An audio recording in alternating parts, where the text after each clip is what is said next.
हमारा ये जो टॉपिक ऑफ डिस्कशन चल रहा था, इसके अंदर मैंने आप लोगों को जो टॉपिक रुकवाया था, जब हमने क्लास लास्ट डिस्कस की थी, हम कंडेंसेशन यानी संघनन के प्रोसेस के बारे में बात कर रहे थे।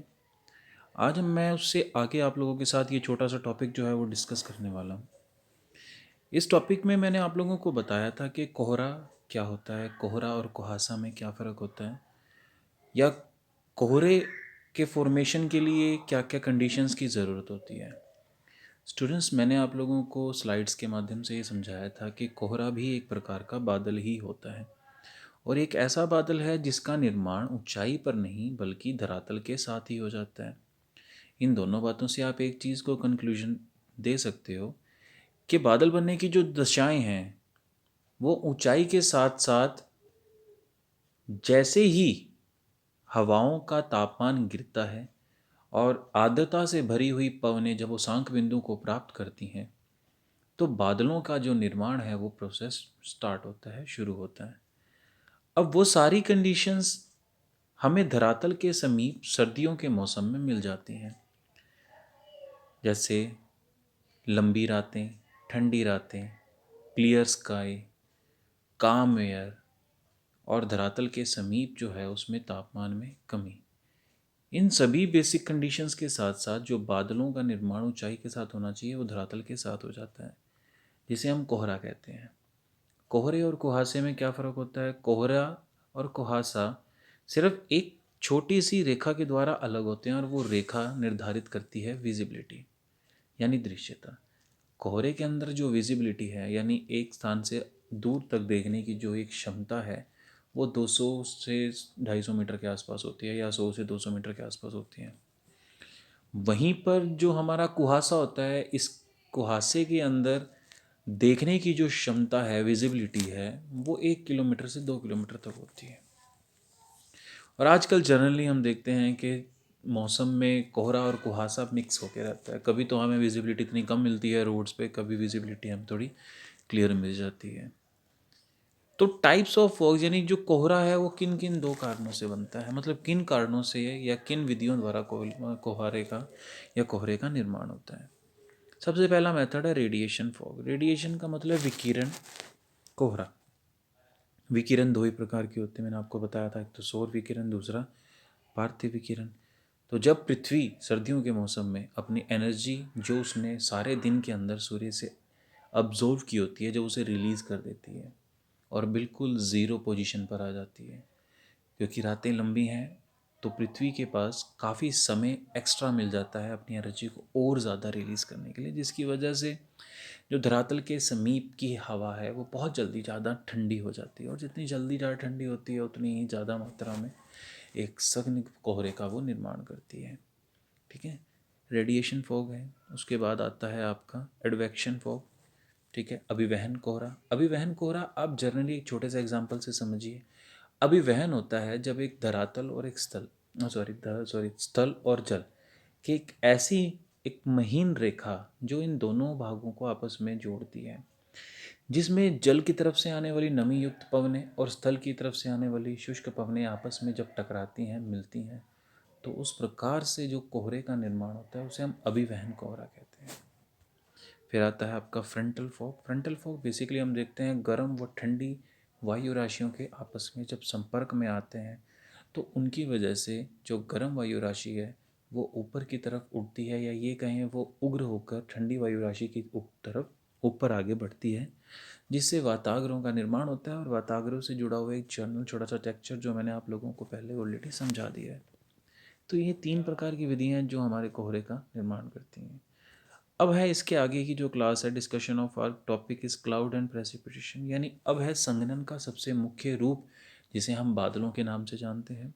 बादल किस प्रकार से बनते हैं मैंने आप लोगों को बताया। अधिक तापमान को प्राप्त करने के कारण जब धरातल का जल द्रव से गैस अवस्था में परिवर्तित होता है, तो वो गैस अवस्था में जो जल वाष्प होते हैं वो हल्के होकर वायुमंडल में ऊपर की परतों में जाते हैं। जैसे जैसे वो ऊंचाई पर जाते हैं, नॉर्मल लैप्स रेट का जो कंसेप्ट है वो वर्क करता है, और ऊंचाई के साथ साथ तापमान में गिरावट आती है। तो जो वायु राशि उन जलवाष्पों को लेकर ऊपर की तरफ मूव करती है, वो धीरे धीरे जलवाष्पों को और अपने अंदर भरती चली जाती है। जब उस वायु राशि की सापेक्षिक आर्द्रता रिलेटिव ह्यूमिडिटी 100% हो जाती है, यानी जितने जलवाष्प उसमें आ सकते थे उतने ही जलवाष्प उसमें आ चुके होते हैं, तो वो पूरे रूप से संतृप्त हो जाती है। और संतृप्त वायु जब उसांक बिंदु को प्राप्त करती है तो कंडेंसेशन का जो प्रोसेस है वो स्टार्ट होता है, बादलों का निर्माण जो है वो स्टार्ट होता है। और मैंने आपको बताया था कि बादलों के निर्माण के लिए दो मुख्य जो कारक हैं वो सबसे ज़्यादा ज़रूरी हैं।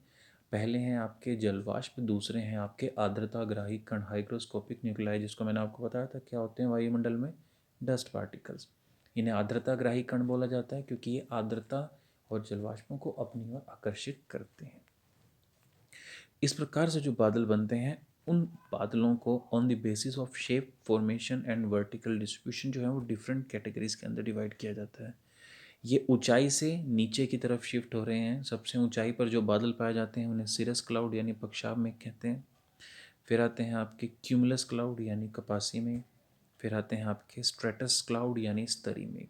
सबसे ऊंचाई पर मिलने वाले जो क्लाउड होते हैं उन्हें पक्षाब, सिरस, क्यूमुलस एंड स्ट्रेटस क्लाउड होते हैं। ये देख सकते हैं आप क्यूमुलस के।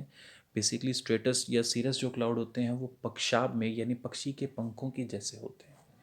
आप उन्हें दूर से देखते हैं बहुत ऊंचाई पर, कई बार छोटे छोटे पक्षी के जैसे पंख खुलते हैं, उसी प्रकार से हमें बादल प्रतीत होते हैं। दूसरे हैं आपके क्यूमुलस यानी कपासी। कपासी यानी कपास के रुई का जो एक एक गंठल होती है उसके जैसे ये बादल हमें प्रतीत होते हैं, जैसे आपका गोभी का फूल, उसके जैसे ये क्यूमुलस क्लाउड होते हैं। ये सिरस क्लाउड से नीचाई पर पाए जाते हैं। फिर आते हैं स्ट्रेटस यानी स्तरी। ये बादलों की काफ़ी लेयर्स होती हैं। हम देखते हैं कई बार हवाओं के साथ बादल उड़ते हैं, लेकिन जो बादल उड़कर आगे जाते हैं उन बादलों के ऊपर भी दूसरे बादल होते हैं। स्ट्रेटस एक दूसरे की परतों में, स्तरों में ये पाए जाते हैं। मुख्य तौर पे जो वर्षा करने वाले बादल होते हैं वो स्ट्रेटस क्लाउड ही होते हैं, और ये ज़्यादा गहरे काले, भूरे इत्यादि कलर के होते हैं। और ये जो है लाइटनिंग और रेन करते हैं। लाइटनिंग यानी बिजली की चमक जो है वो भी इसी बादलों द्वारा होती है। ठीक है। फिर आते हैं on the basis of height, यानी ऊंचाई के आधार पर बादलों के कितने प्रकार हैं। ऊंचाई के आधार पर बादलों के 3 प्रकार हैं, हाई, मीडियम एंड लो। जो हाई क्लाउड्स हैं वो धरातल से 6 से 12 किलोमीटर की ऊंचाई पर पाए जाते हैं। फिर आते हैं मीडियम, जो 2 से 6 किलोमीटर की ऊंचाई पर पाए जाते हैं। फिर आते हैं लो क्लाउड, जो 0 से 2 किलोमीटर की ऊंचाई पर पाए जाते हैं। ये बेसिकली एक स्ट्रक्चर शेप दी हुई है जो आप लोग देख सकते हो। सबसे नीचे है स्ट्रेटस, Nimbo स्ट्रेटस, cumulo nimbus, strato cumulus, अल्ट्रो स्ट्रेटस, अल्ट्रो cumulus और सीरो स्ट्रेटस, सीरो क्यूमुलस एंड सिरस।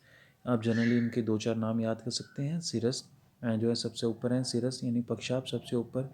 फिर पक्षाब और कपासी के मिलने से जो बादल बनते हैं वो मिडल में या मीडियम में पाए जाते हैं। फिर कपासी और स्तरी के मिलने से जो बादल बनते हैं वो धरातल के बिल्कुल ऊंचाई पर, यानी धरातल की तरफ से जब हम वायुमंडल के ऊपर तरफ जाते हैं तो वो सबसे पहले भाग में पाए जाने वाले बादल हैं। आप पक्षाब स्तरी में एक सबसे धरातल के समीप नहीं देखेंगे क्योंकि पक्षाब बादलों की प्रकृति है, वो सबसे ऊंचाई पर पाए जाते हैं। ये हैं टाइप्स ऑफ क्लाउड जो मैंने आपको पीछे बताया। फिर आते हैं हम प्रेसिपिटेशन यानी वर्षण। स्टूडेंट्स, मैंने आप लोगों को क्लियर कट समझा दिया था वर्षा वर्षण में क्या अंतर है। हम बेसिकली जब एक कंसेप्चुअल वर्ड, एक शब्द का इस्तेमाल करते हैं तो वो वर्षण है, क्योंकि वर्षण और वर्षा जो है वो आपस में जुड़े हुए हैं। वर्षण एक ब्रॉड कंसेप्ट है, वर्षा वर्षण का एक भाग है। मैंने आपको बताया था कि वर्षण के अंदर बेसिकली क्या होता है, जब कंडेंसेशन यानी संघनन के बाद जलवाष्प पुनः या तो द्रव या ठोस अवस्था में परिवर्तित होते हैं। तो यदि वो जलवाष्प सिर्फ द्रव अवस्था में परिवर्तित हों तो वो वर्षा कहलाती है।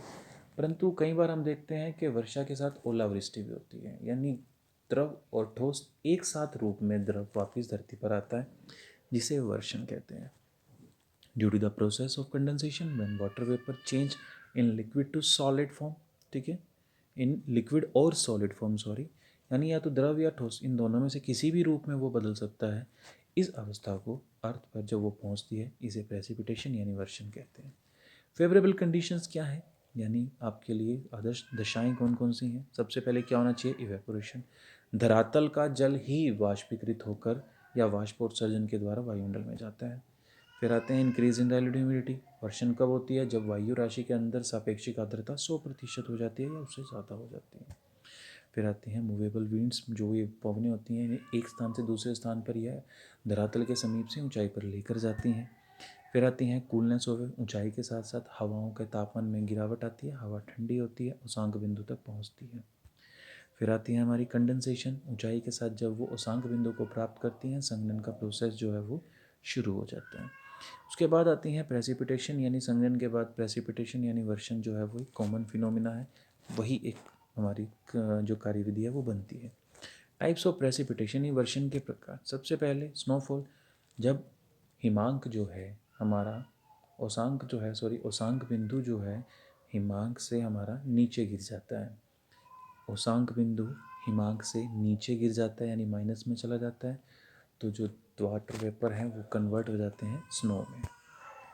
फिर है स्लीट, जिसमें वर्षा और आपका जल एक साथ, यानी वर्षा और ओलावृष्टि दोनों एक साथ हों, द्रव और ठोस एक साथ हों, स्लीट होती है। फिर हेल स्टॉर्म यानी ओलावृष्टि, रेनफॉल यानी वर्षा। स्नोफॉल है, मैंने जनरली बताया आपको, इसको हम डिस्कस करेंगे लेटर लेक्चर में, ठीक है। चलिए स्टूडेंट्स, इसको फिर करते हैं नेक्स्ट लेक्चर में। प्रेसिपिटेशन से पहले मेरा सारा टॉपिक जो है वो आप लोगों को समझ में आ गया होगा I hope. Types of precipitation, snowfall, slit, hailstorm and rainfall, इसके बाद आप एक बार डिस्कस कर लेंगे, रीड करेंगे, और जब नेक्स्ट क्लास होगी तो हम इसको अच्छे से एक बार पढ़ेंगे। Till then take care, good night.